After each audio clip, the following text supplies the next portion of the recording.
যুক্তরাষ্ট্রের সাম্প্রতিক হামলার জবাবে বাহরাইন ও কুয়েতে অবস্থিত ৮৫টি মার্কিন সামরিক লক্ষ্যবস্তুতে ক্ষেপণাস্ত্র ও ড্রোন হামলার পর এবার যুদ্ধবিরতি শেষের ঘোষণা দিলেন মার্কিন প্রেসিডেন্ট ডোনাল্ড ট্রাম্প। বুধবার তুরস্কে ন্যাটোর শীর্ষ সম্মেলনে সাংবাদিকদের প্রশ্নের জবাব দিতে গিয়ে ডোনাল্ড ট্রাম্প ইরানের শাসন ব্যবস্থাকে অশুভ মানুষদের শাসন বলে বর্ণনা এবং বর্তমান প্রশাসনকে উন্মাদ বলে অভিহিত করেছেন।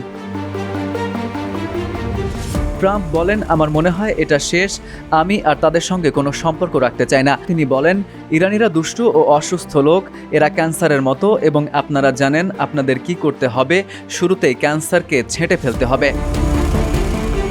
প্রতি সপ্তাহে সর্বোচ্চবার বিকাশ পেমেন্টে 50 জন হবেন পেমেন্ট চ্যাম্পিয়ন। জিতে নিন টিভি সহ আকর্ষণীয় সব প্রাইজ। এই বিষয়ে আরও প্রশ্ন করা হলে ট্রাম্প তার আলোচক দলের বিষয়ে বলেন, তারা কথা বলতে পারে, কিন্তু আমার মনে হয় তারা সময় নষ্ট করছে। তিনি যোগ করেন, সত্যি বলতে আমি তাদের পেছনে আমার সময় নষ্ট করতে চাই না, আমার দৃষ্টিতে এটা শেষ। তাদের সঙ্গে আলোচনা করা সময়ের অপচয়, তারা মিথ্যাবাদী। একই সঙ্গে তিনি যুক্তরাষ্ট্রের সেই অবস্থান পুনর্ব্যক্ত করেন যে তেহরানকে পারমাণবিক অস্ত্র তৈরির সুযোগ দেওয়া হবে না।